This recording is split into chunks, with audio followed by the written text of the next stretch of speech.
Très heureuse de vous retrouver en ce deuxième jour de l'an. Nous réitérons encore nos vœux les meilleurs à l'endroit de tous les téléspectateurs de la chaîne. Et bien évidemment, aujourd'hui, nous avons décidé de célébrer l'excellence. Vous saurez de quoi je parle dans quelques instants, puisqu'à 12h GMT, on est tous servis. Eh oui.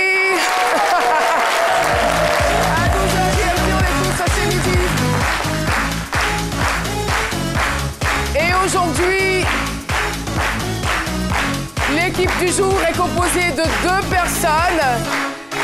J'ai nommé Jean-Michel Onin, que je vous demande d'applaudir.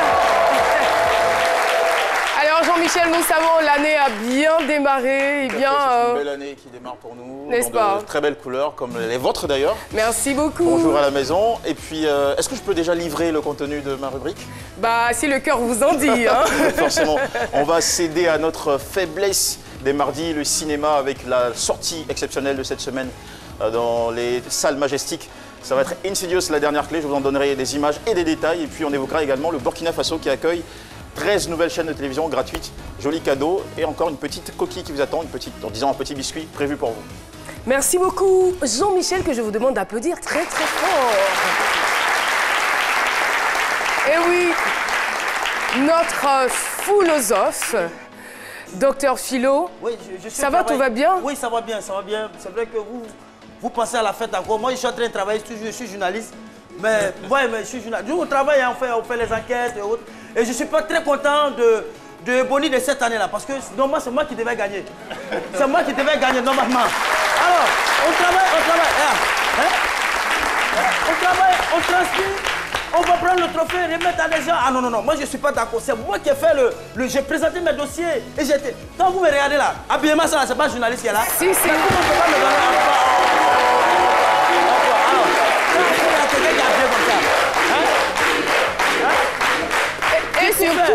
Et surtout la paire de lunettes. Vous n'avez pas remarqué la façon dont elle a été portée? Là, il faut sortir. C'est ça le métier de journaliste. C'est-à-dire qu'il faut sortir de l'ordinaire. Les autres, toi, tu renverses. Hein? Eux, ils placent bien. Mais c'est eux qui gagnent. C'est moi qui ai fait le dossier sur la nécrologie. J'ai compté tous les morts du cimetière. Pourquoi on ne m'a pas pris? C'est moi qui ai fait le dossier sur Tabaski. Hein? J'ai fait tous ces dossiers. J'ai fait tous ces dossiers. Mais il ne faut pas se décourager. Non, mais Caroline, l'année prochaine, mais ça fait combien d'années de journalisme? Regardez comment je suis fané. Moi-même, je suis. Ça dit, regardez. Eh bien, merci beaucoup, Docteur Philo. Le ton est donné, mesdames et messieurs, et c'est l'actualité. Vous le savez, le vendredi dernier, le vendredi 29 décembre, le rideau est tombé au Sofitel Hôtel Ivoire sur la 19e édition des Ebonies 2017, mesdames et messieurs. L'Ebonie des Ebonies, on le connaît. Koné Pargasoro, c'est son nom. Triomphe pour ce monsieur. Et oui, je vous l'avais dit. Je vous l'avais dit, nous célébrons aujourd'hui l'excellence. Monsieur Koné Pargasoro, Super Ebony de la 19e édition, bienvenue sur le plateau de C'est Midi. Merci Caroline. On est heureux pour vous. Merci. Et on est heureux que tous ces trophées reviennent à la RTI. Tout à fait. Voilà, c'est une récompense. C'est une récompense pour la Maison Bleue qui abat un travail remarquable. En tout cas, félicitations à vous. On aura le temps d'en savoir un peu plus dans quelques petits instants. Mais avant, retrouvons donc Docteur Philo. Le thème, je vous l'évoque, Super Ebony 2017. J'ai dû faire énormément de sacrifices pour en arriver là. Docteur Philo, c'est parti. Merci beaucoup. C'est vrai que je suis un journaliste malheureux, mais je vais féliciter mon collègue. C'est le travail qui paye. Esprit voilà. Fair play. Félicitations, collègues. Voilà, vous méritez tous ces trophées. Mais moi, je n'ai rien, mais je mérite le marianiture. Mais on va continuer, ça va vous dire. Mais vous dites, c'est ça, c'est une fierté pour la RTI. Ahmed a dit c'est ça, un journaliste, c'est ça. Le nom même, déjà même, comment là? Pargassoro. Le nom même est difficile à prononcer. Ça veut dire que lui-même, il a traversé des étapes difficiles. Normalement, c'est Pargachor sans Sénifo. Normalement, c'est Pargachor qui veut dire Pargachor. Nous, Pargachor, mais il y a mes pierres, non? Il y a Pargachor, oh, pardonnez. J'ai fait assez de recherches dans le pays Sénifo, donc je fais mon travail. C'est vous qui faites qu'on ne nous donne pas de trophée là. Parce que quand vous passez les recherches comme ça. Voilà. Et rien qu'à le nom, Pargachor, c'est quelqu'un de positif. Il a dit faux, vous dites faux, hein. Vous êtes un journaliste. C'est quelqu'un de positif, quelqu'un qui accepte tout. Malgré tout ce qu'on lui fait, il accepte. Vrai ou faux? Vrai. Vous avez honte maintenant. Donc c'est ça. Donc c'est le travail. Même Jean-Michel, il a imité Ali Jarasouba hier pour ceux qui ont suivi l'émission, mais c'était l'éloquence dans toute sa splendeur, sa plénitude. C'est ça. On est même embêté, qui veut dire, je sais pas, quelque chose de tranchant, quelqu'un d'intelligent. On est, vous voulez dire Hey. Voilà, vous voulez dire, on est. Et lui aussi, il est obligé d'accepter de dire. Non, mais c'est vrai. Et en Avikam, on est veut dire, donnez-lui. Donc donnez-lui des bonus aussi. C'est vrai ou faux? En Avikam, ça veut dire quoi? Donnez-lui, c'est vrai. On fait des recherches, tout ça ne vous donne pas un bonus. Ça, c'est des recherches. Ça va venir. C'est pour vous dire que c'est le travail, et Boni, vous avez vu, il y a certains journalistes, j'écris pas tous des gens, mais il y a certains journalistes, en 2015, quand Jérôme Kouakou, détaché de la RT Radio Côte d'Ivoire, à Mans, a remporté le prix Super Boni, tous les journalistes sont allés se remplir à Mans là-bas, ils pensaient qu'ils allaient avoir un Boni. Non, un Boni, c'est pas le cadre, c'est le travail. C'est le travail, vous avez travaillé. Et ce monsieur, le talent seul ne suffit pas. Moi, je sais, je vois, c'est un monsieur qui anime l'émission Allahu Akbar. Donc, il y a beaucoup de spiritualité dedans. Il a même fait la Mecque. Donc, oui, il y en a qui vont à la Mecque pour aller faire les achats, pour faire commerce. Lui, il allait prier pour Ebony. Voilà. Vous avez fait.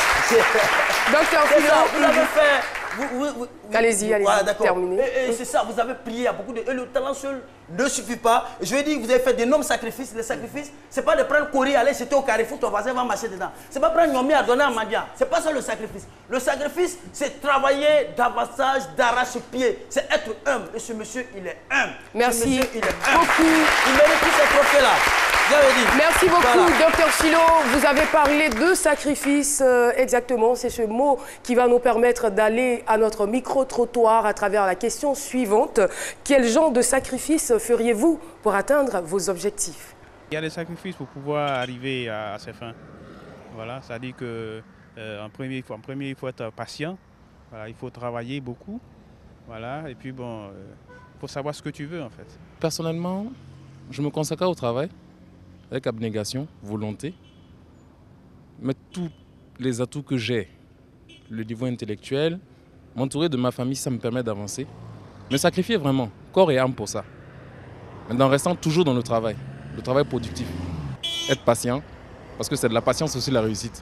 C'est que tu demandes et que tu as la foi, tu as la persévérance, tu peux atteindre ton objectif. Je pense que sacrifice pour atteindre les objectifs, il faut beaucoup travailler. Dans la vie, il faut te donner le travail, il faut travailler, il faut réaliser tes rêves, il faut beaucoup travailler en tout cas. Merci beaucoup. Pargassoro Koné, journaliste, reporter, présentateur de l'émission Allahu Akbar, jeudi 21h50 et vendredi 9h. Il a été donc désigné dans la soirée du vendredi dernier Super Ebony, consacrant donc le meilleur journaliste ivoirien de l'année. Il a également obtenu les prix Ebony du meilleur journaliste de télévision et le prix du meilleur reportage. 3 en 1. Si je puis m'exprimer ainsi, Pargassoro, vous avez quelque chose à dire, j'ai l'impression. Beaucoup. Merci beaucoup. Beaucoup d'émotions. Mais avant qu'il me soit permis de dire merci, de traduire toute ma reconnaissance à Dieu Tout-Puissant, le maître du jour de la rétribution. Merci également à ma mère, Koulibaly Mondongui, du côté de Nyangbo, dans le département de Ndakara. À mon père qui n'est plus, mais je sais que là où il est, dans sa tombe, il m'apporte sa bénédiction. Merci à tous ceux qui m'ont vraiment soutenu. Voilà. Et merci à vous d'avoir accepté d'être notre invité témoin du jour. Tout à fait. Il faut dire que vous avez toujours rêvé d'être journaliste ou animateur de radio-télé. Alors, aujourd'hui, on peut sans ombrage attester que le rêve est devenu plus qu'une réalité. Alors, la question que je vous pose, c'est de savoir quel a été au juste votre parcours. Après le bac? Tout à fait. Après le bac, je me suis rendu à l'INJS, passer un concours, parce que je voulais être journaliste ou animateur, certes, mais il faut dire que je suis issu, n'est-ce pas, d'une famille, je ne vais pas utiliser l'euphémisme pour le dire, je suis issu d'une famille pauvre. Je suis né à Abobo d'Ererai, j'ai grandi à Abobo d'Ererai. C'est vrai que j'ai déménagé, mais pas trop longtemps. Et donc, pendant que j'étais journaliste, j'étais toujours à Abobo d'Ererai. Et je suis toujours à Abobo. Je suis enfant d'Abobo. L'enfance n'a pas été facile. Ma mère, avec ses maigres moyens, parce qu'elle était à la PMI de Coco du Sud, et elle nous montrait comme ça son bulletin quand on était très petit. Vous voyez, je touche 60 000 francs. Et c'est avec ça que votre papa et moi, parce que le papa était agent au cinéma ici, maintenant le cinéma n'existe plus, le cinéma Liberté, à Djamé. Et donc, quand maman arrive à faire la nourriture, à préparer, je vous assure que ce qu'on appelle ici les gratins, c'est-à-dire le reste de la nourriture, le riz, elle mettait cela dans un sac. Et le lendemain, mes frères, mes soeurs sont sur le plateau, peuvent attester. Et le lendemain ou le surlendemain, on utilisait ces croûtes-là pour faire du riz qu'on appelle ici le riz gras. Voilà, et le riz avec de l'huile, et sans poisson, ni de la viande. Mais la mère nous disait toujours, voilà, c'est ce qu'on a, prenez cela comme ça, parce qu'on n'a pas grand moyen, on ne peut pas faire grand-chose pour vous, mais allez-y, soyez courageux, travaillez à l'école. Et la mère répétait cela toujours. Elle disait qu'à force de travail, parce que le papa n'aimait pas trop parler, mais maman, elle nous disait toujours, à force de travail, vous y arriverez un jour. Et donc, on s'est dit, bon, c'était devenu un peu une chanson, et donc à chaque fois, ça... Vous l'avez intégré. Voilà, on l'a intégré. Et vous savez qu'à Bobo, où nous étions derrière Rail, il n'y avait pas de lumière. Nous étions à Abidjan, mais il n'y avait pas de lumière. Et donc, c'est sous les lampes pompettes que nous étudions, mes frères, mes soeurs et moi. Et souvent, c'est de la bougie qu'on allumait, parce qu'il n'y avait pas d'argent pour acheter du pétrole, pour mettre dans la lampe. Voilà, souvent, si on n'avait rien, c'était dans le noir total. Il n'y avait pas de portable pour dire qu'on va allumer une torche de portable. Et donc, on vivait comme ça, difficilement. Et Dieu merci, le papa, avec son argent du cinéma, a eu à construire une petite cabane quelque part. Et c'est dans cette cabane-là que nous étions. Et je veux dire que toutes ces difficultés-là ne vous ont pas empêché d'obtenir votre bac? Non, pas du tout, parce que justement, c'est la souffrance. La souffrance, c'est un conseil. Voilà, on n'a rien, on n'a pas d'argent, mais qu'est-ce qu'on peut faire pour réussir? C'est le courage, c'est l'abnégation, c'est la conviction. Et voilà, et donc c'est ce qui nous a abrités. On s'est dit, bon, si les parents n'ont rien, il va falloir que nous, les enfants, on lutte dans la vie pour pouvoir vraiment leur rendre cet hommage-là. Et donc, c'est comme ça que nous avons lutté.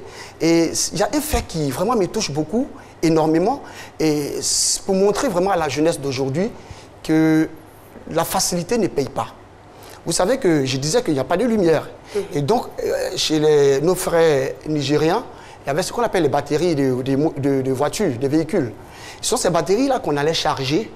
Et papa, il y avait trois papas qui, dans le quartier, avaient une télévision. Et c'était la télévision blanc-noir. Voilà. Et donc, on branchait les fils. Là, on se situe à quelle époque? On se situe toujours dans les années 80, 88, voilà, 80, si vous voulez. Voilà, j'étais encore à l'école primaire, et voilà. Et donc, pourquoi j'ai opté pour le journalisme, c'est ce que j'explique maintenant. Papa, on avait samedi et dimanche pour suivre la télévision. Donc, samedi, on suivait le journal télévisé et Comment ça va de Léonard Greguet. Le dimanche, on suivait le journal télévisé, mais avant cela, le papa nous permettait de suivre les films western. Voilà. Pourquoi? Parce que la batterie ne durait pas.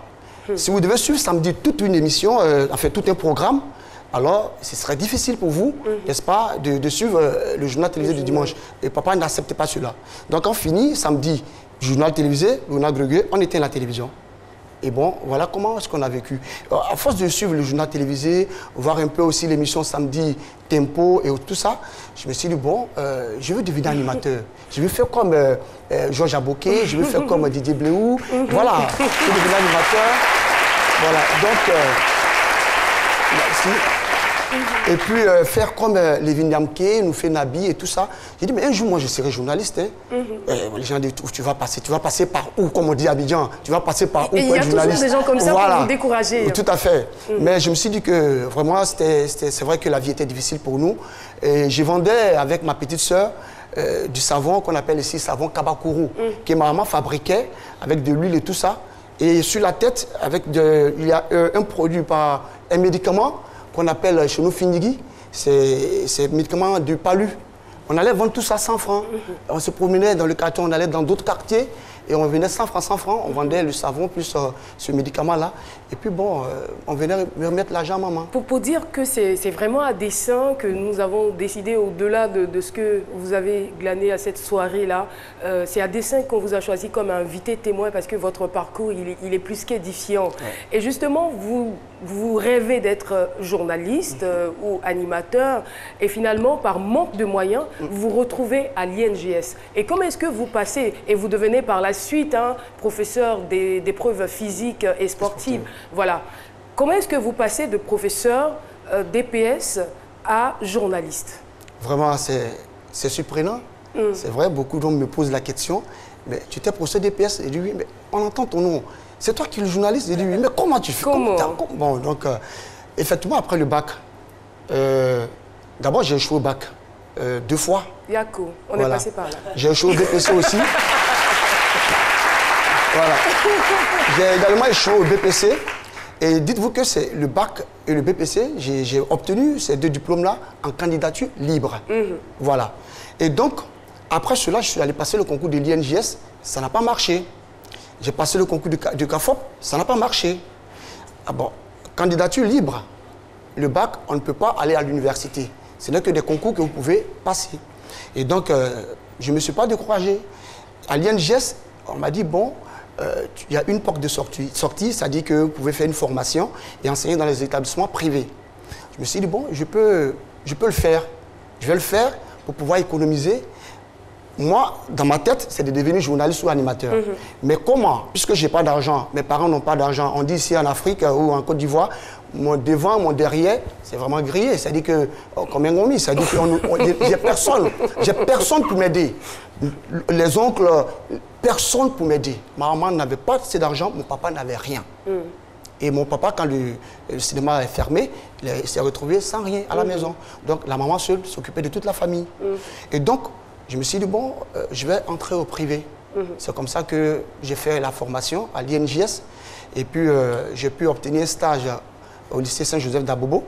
Et après le stage, 2 ans de stage, j'ai pu être embauché dans ce lycée-là. Et vous faites combien d'années d'enseignement? Disons 2005.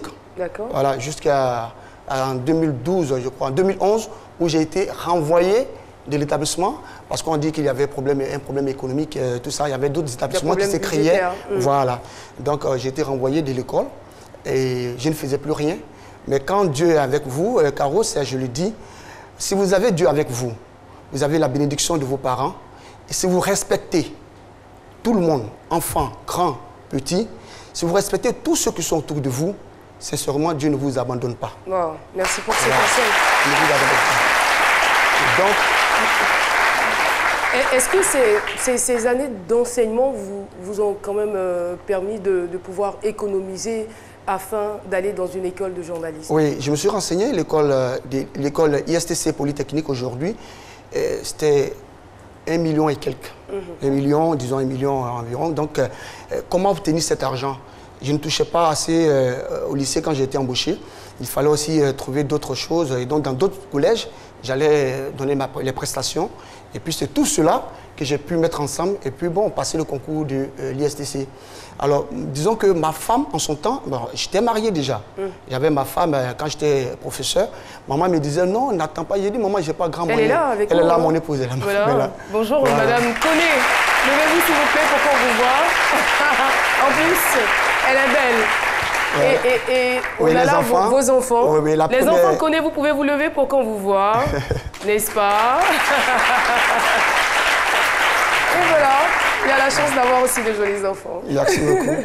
Et donc, mon épouse m'a vraiment soutenu. Elle vendait des condiments devant la porte, voilà, où on habitait à Dereraï, parce que j'étais dans la cour familiale.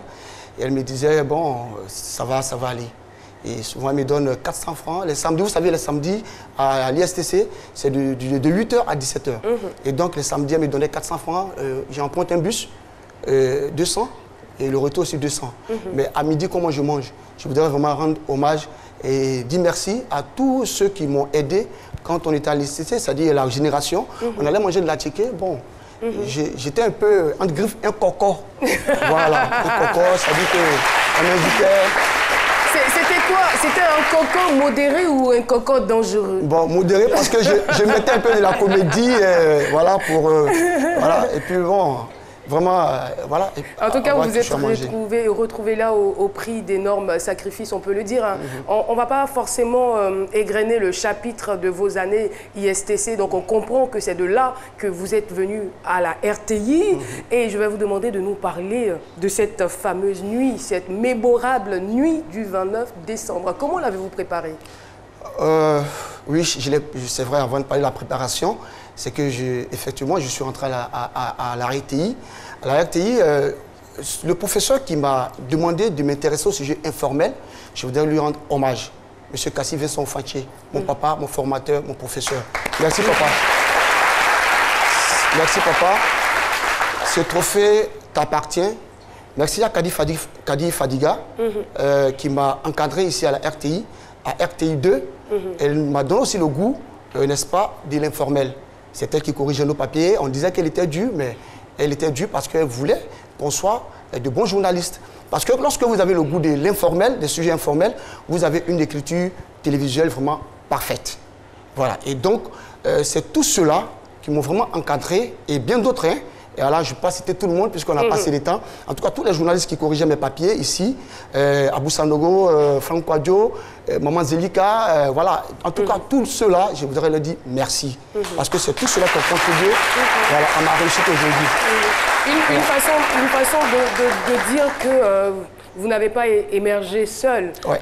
Il y a eu des personnes, il y a eu des devanciers qui vous ont aidé à, on va dire, produire le travail que vous avez présenté. Donc, on va revenir à la préparation. Vous l'avez préparé sur combien de temps? Ça sera dans quelques instants. Restez avec nous. Mesdames et messieurs, nous avons sur ce plateau un témoin très spécial. Voilà, Super Ebony de l'année 2017. Un modèle de persévérance et de courage.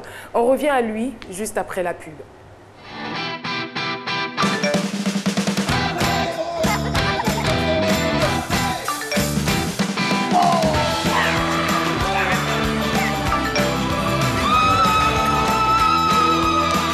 L'Internet mobile de Move, on n'y résiste pas. Des forfaits au choix à partir de 100 francs, beaucoup plus de volume pour rester connecté tout le temps. Volume quadruplé les mardis et vendredis. Tapez maintenant étoile 303 étoile 3 dièse et profitez. Move, no limit. Et voilà, merci.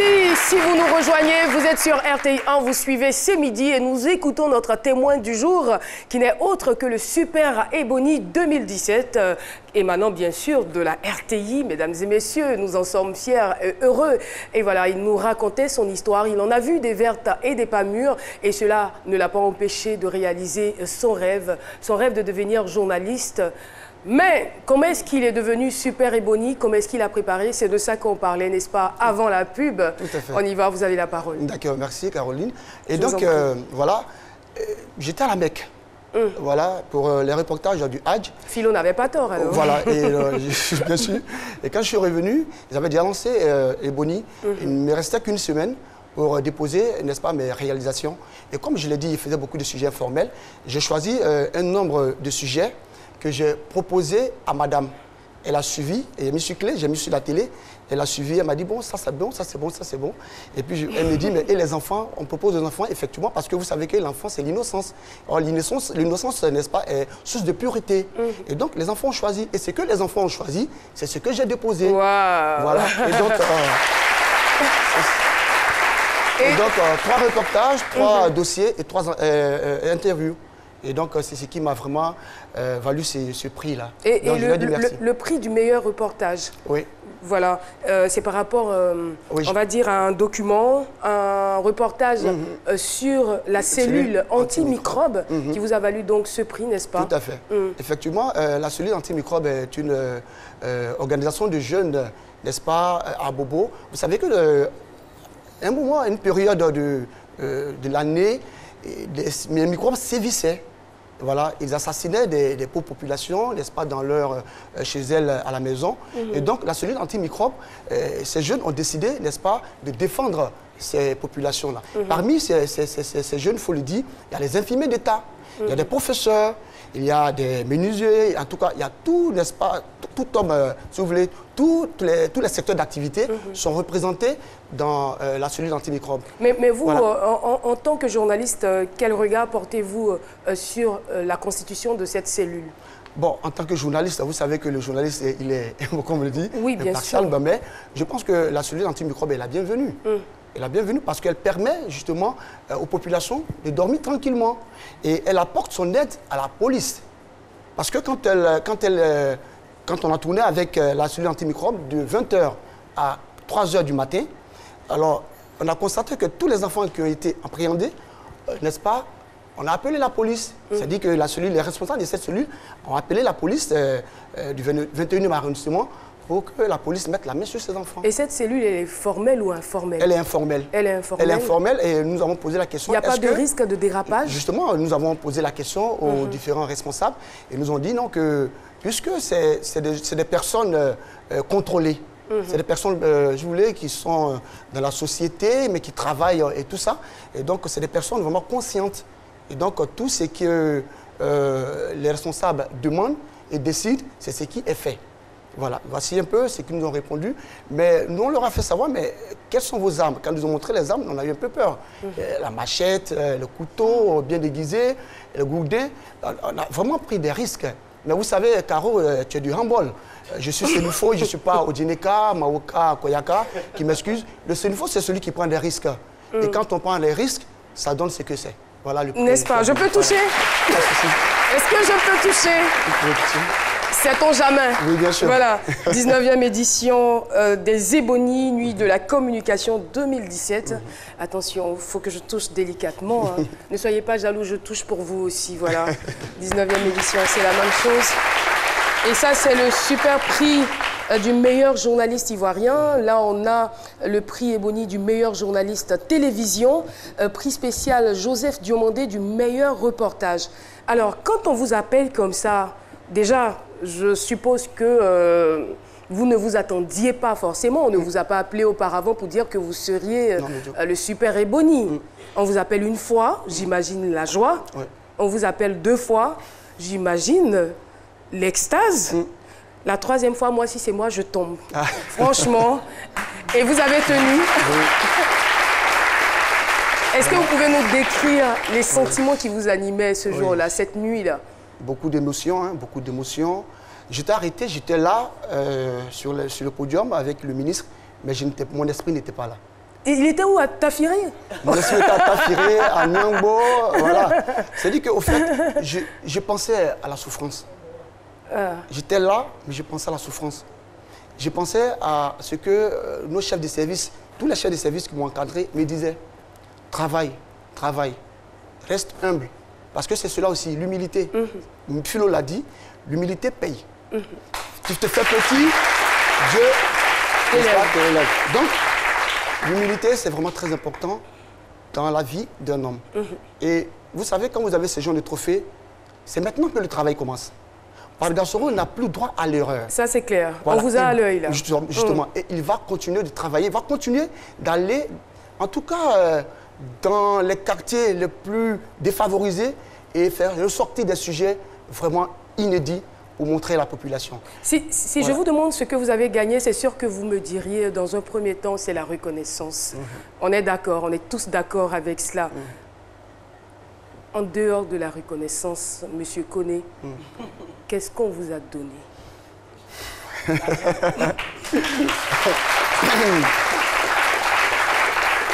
C'est une belle question. Oui, on n'a rien à se cacher. Hein. Bien sûr. Oui. on a eu 2 terrains. Un terrain à Tafiré et un terrain... Bon, j'espère que le terrain sera... Je ne sais pas, mais on ne m'a pas dit où sera situé le terrain. De 10 millions, un véhicule. Voilà. Bon, le premier terrain, à ce que je sache, il est à Tafiré, le terrain de 3000 mètres carrés. Parce qu'on avait reçu ici, sur le plateau, le président de l'UNGS. Et il nous a dit, c'est lui qui nous a donné cette information. Mais justement, la question qu'on se pose, c'est un dessein ou c'est un hasard? Bon, disons que moi, je ne savais pas qu'il était passé à ce midi. J'arrive à la maison et puis j'ai une de mes nièces qui me dit comme ça que le président de l'UNJCI est passé à ce midi et il a dit que bon, le super boni aurait un terrain à Tafiré. Ça ne vous a pas mis la puce à l'oreille là? Quand je regarde parmi les candidats, je me dis mais je suis le seul qui vient de Tafiré. Peut-être que c'est la contribution, n'est-ce pas, du maire. Et chaque maire, je pense que doit vraiment contribuer à Ebony pour que bon, tous les super Ebony aient un terrain quelque part. Alors, bon, c'est la chance. 2 terrains, une voiture et quoi d'autre? Parce que c'est quand même 3 prix là. Oui, bon, les autres... Ça vient. Oui, ça vient. On n'en parle pas. Voilà. Il y a des enveloppes. Voilà. D'accord. Je préfère abandonner.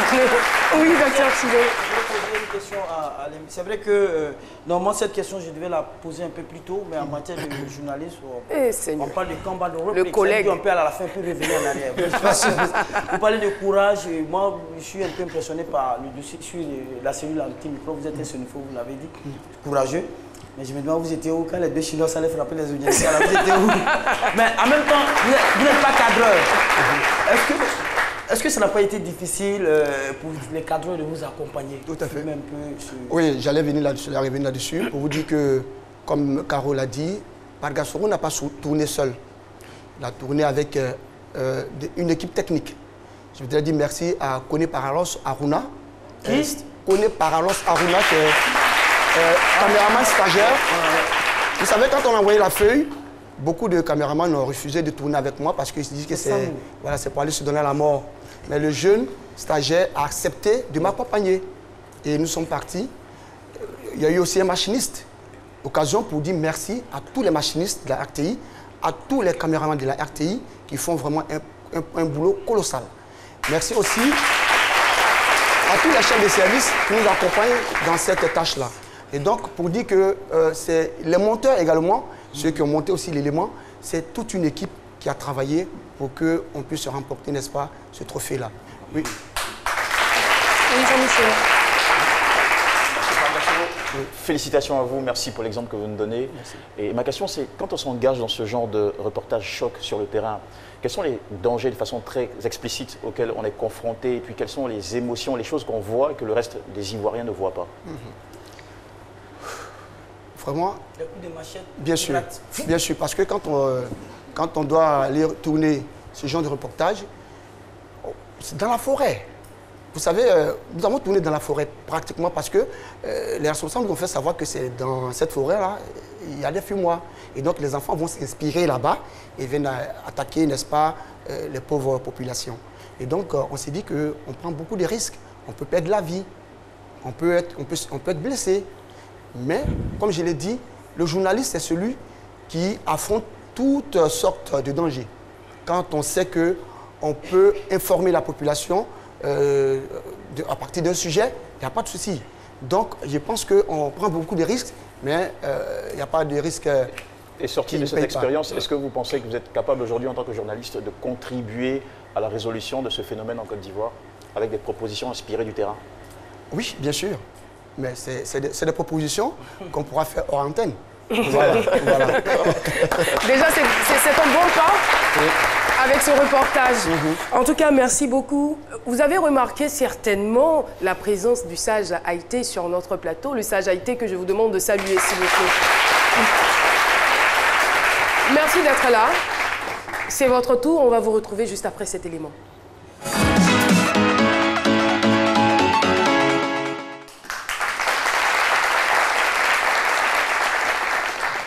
Monsieur Kone Pargasoro, vous êtes un héros ordinaire, mais au parcours atypique, parsemé d'embûches, mais vous avez réussi et vous illuminez notre plateau en ce début d'année. Franchement. Et je voudrais que votre exemple, parce que ce que vous avez fait, ce que vous avez dit de votre vie, devait pouvoir édifier nos enfants des quartiers UP, des quartiers pauvres, de partout, qui sachent qu'avec le travail, on peut tout obtenir. Qui cessent de dormir, qui se lèvent et qui se mettent au travail. C'est le cri de cœur que je lance aujourd'hui. Et c'est votre parcours qui me permet de le lancer. Et je le lance avec un certain pincement parce que je vois nos enfants, je vois nos jeunes, ils ne veulent rien faire. Vous avez dit, vous avez montré tout ce que vous avez eu à surmonter comme obstacle pour parvenir là où vous êtes parvenu. Bravo à vous.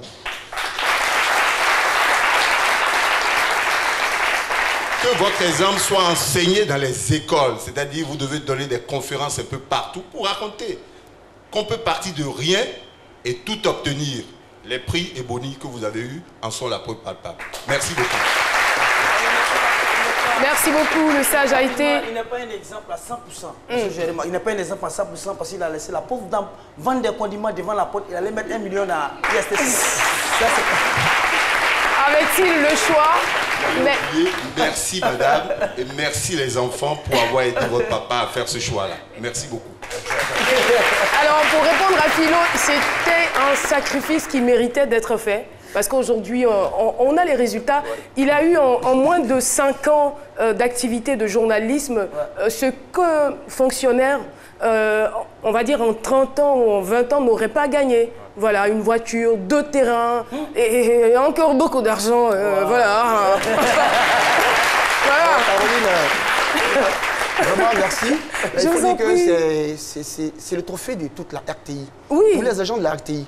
Parce que c'est la RTI qui était opposée à d'autres organes de presse. Et donc, tous les nominés de la RTI, je leur tire mon chapeau, je leur dis merci. Ce n'était pas par Gassoro, ça aurait pu être un autre nominé. Ça, c'est clair. Voilà, et c'est le principe de la vie. Voilà. Merci au DG de la RTI, Amadou Bakayoko. Merci beaucoup. Et nous profitons donc pour saluer également Cathy Touré, lauréate du prix meilleur journaliste sportif après donc 10 ans d'exercice. Félicitations à vous, Cathy. Oui, Jean-Michel. Satisfaction de la RTI aussi, Michel Digré qui a été élu meilleur journaliste sportif de l'année aux Adènes. Merci beaucoup, Jean-Michel. Meilleur journaliste culturel. Digré, on va dire que son nom rime avec Ebony. C'est-à-dire que quand on écrit Michel Digré à côté, il faut absolument inscrire Ebony. Voilà. Franchement, quoi. Merci d'être venu. Merci encore à la famille. Oui. Non, oui, c'est différent. African Talent, c'était la première édition. Mais voilà, le plus important, c'est qu'il a été donc lauréat de cette édition. En tout cas, merci beaucoup d'être passé sur ce plateau. On va dire, un héros part, un autre arrive. Que dis-je? Je pourrais même faire un petit jeu de mots. Un connaît part, un autre connaît arrive sur ce plateau. Je vous le disais à l'instant, nous célébrons aujourd'hui l'excellence. Celui qui arrive, c'est un footballeur ivoiro-togolais évoluant donc au FC Bouefka Borno. Voilà, j'espère que j'ai bien prononcé. Francis Koné-Kwasi.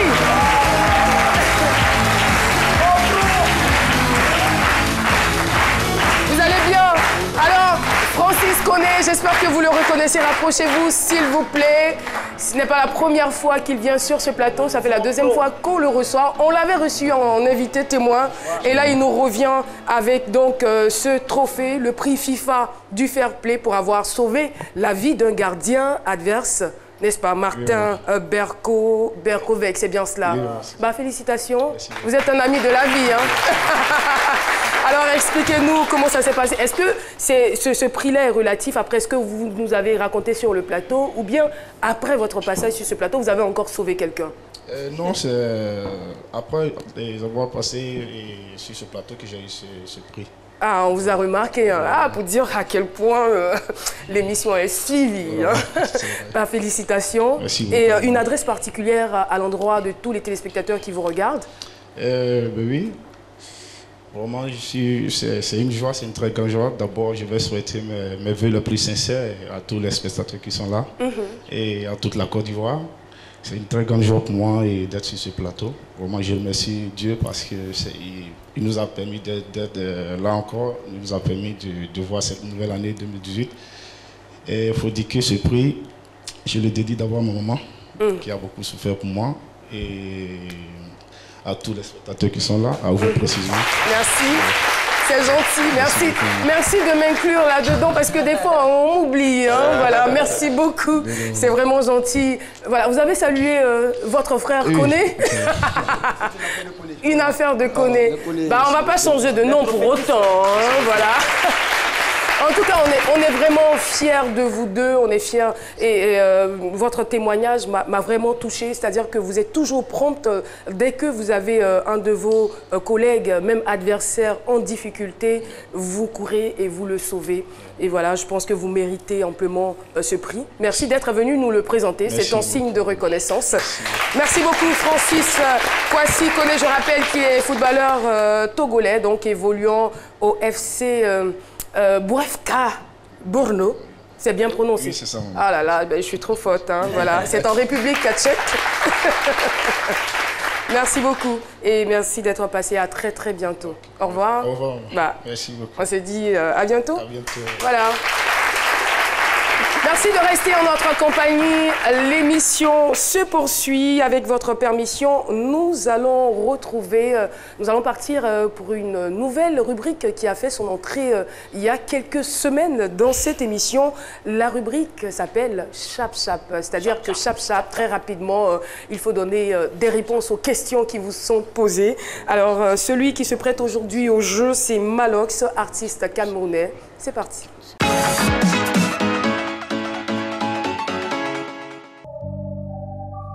Salut Malox, on va voir si ça sort comme ça sort. C'est parti. Opium ou Palacio? Palacio.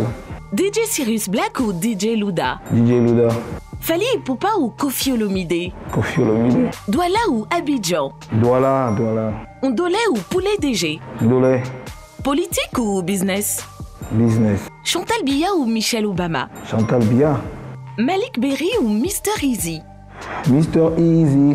Lady Ponce ou Charlotte Dipanda? Lady Ponce. Manu Dibango ou Richard Bona? Les deux. Nicki Minaj ou Cardi B? Nicki Minaj. Makossa ou Bikuti? Non, Bikuti. C'est énergique. Et j'ai grandi à Yaoundé dans le Bikuti, donc je me sens plus interpellé par le Bikuti, quoi. Booba ou Caris? Ah, Booba. Yannick Noah ou Joachim Noah? Les deux. Samuel Eto'o ou Didier Drogba? Samuel Eto'o. Voilà, c'était donc c'est Chap Chap avec Malox. Alors, Chap Chap, on va retrouver Jean-Michel Onin dans ses médias culture. Tout à fait. C'est du pareil au même. La première bonne nouvelle média s'est produite pas loin de chez nous, au Burkina Faso, où la TNT est devenue une réalité. 14 chaînes vont gratuitement désormais arroser tout le public du pays. En plus de la RTB, c'est BF1, Impact TV, Betel TV, TV Omega, CVK, Burkina Info, TV Maria Halouda, SMTV, Canal 3, etc.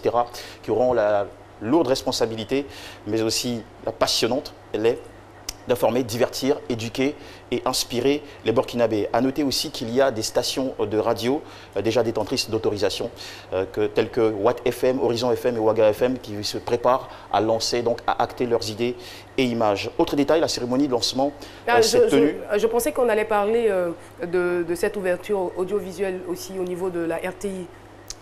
De la Côte d'Ivoire. Enfin, la RTI qui rime avec la Côte d'Ivoire, justement. Tout à fait. Oui. Parce que c'était éminent et je crois qu'on avait parlé de 4 chaînes qui étaient déjà prêtes à émettre. Le projet est en développement et donc on n'a pas à s'inquiéter sur ce point-là. Voilà, il y en a d'autres qui sont sur la liste ou pas? Je n'ai pas les dernières informations à ce sujet, mais je crois qu'il y a une vraie volonté d'offrir aux Ivoiriens du nouveau. et surtout du... En fait, c'est-à-dire, mon collaborateur, je connais bien, il me regarde avec des yeux comme ça. Qu'est-ce que Caroline est en train de me faire? Ben non, on y reviendra, n'est-ce pas, Jean-Michel? D'accord. Donc, je le disais, autre détail de la cérémonie de lancement s'est tenue le jeudi 28 décembre à 16h en direct sur BF1 et la mise en route de ce projet a coûté, pour les chiffres, 45 milliards de francs CFA. Ces 14 chaînes couvrent pour l'heure, d'après nos informations, 20 villes sur une trentaine de prévues. C'est déjà donc un très bon souffle de rafraîchissement pour ce pays et un bel exemple pour l'espace audiovisuel sous-régional. Un grand merci à Nelly Bationo qui nous a envoyé quelques images de sa... merci beaucoup, de son salon. Merci Nelly. D'émotions douces, on passe à des émotions beaucoup plus fortes pour conclure cette rubrique avec un thriller dénommé Insidious, la dernière clé. C'est un film d'horreur américain réalisé par Adam Robitel. C'est le 4e volet de la saga qui met en vedette dans le synopsis Elisa Rayner, une brillante parapsychologue qui doit traiter le cas le plus effrayant et surtout le plus personnel de son histoire. Elle doit intervenir, ça arrive rarement, chez elle-même à la maison, dans une succession d'épouvantes d'1h44 minutes, effrénée à respirer maintenant à travers cette bande-annonce. Ici Élise. J'ai besoin d'aide. Il se passe des choses dans ma maison et j'ai entendu dire que vous aviez de l'expérience là-dedans. Pourriez-vous me dire où vous habitez? À Five Keys, au Nouveau-Mexique. Cette maison, j'y ai grandi avec ma famille. Élise?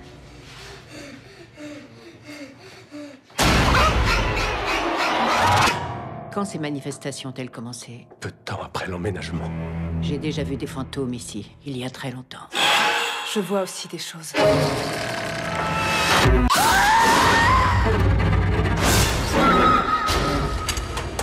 Il faut qu'un de nous y aille pour les retrouver. Moi, je veux bien. Soyez prudente. Faites-moi confiance.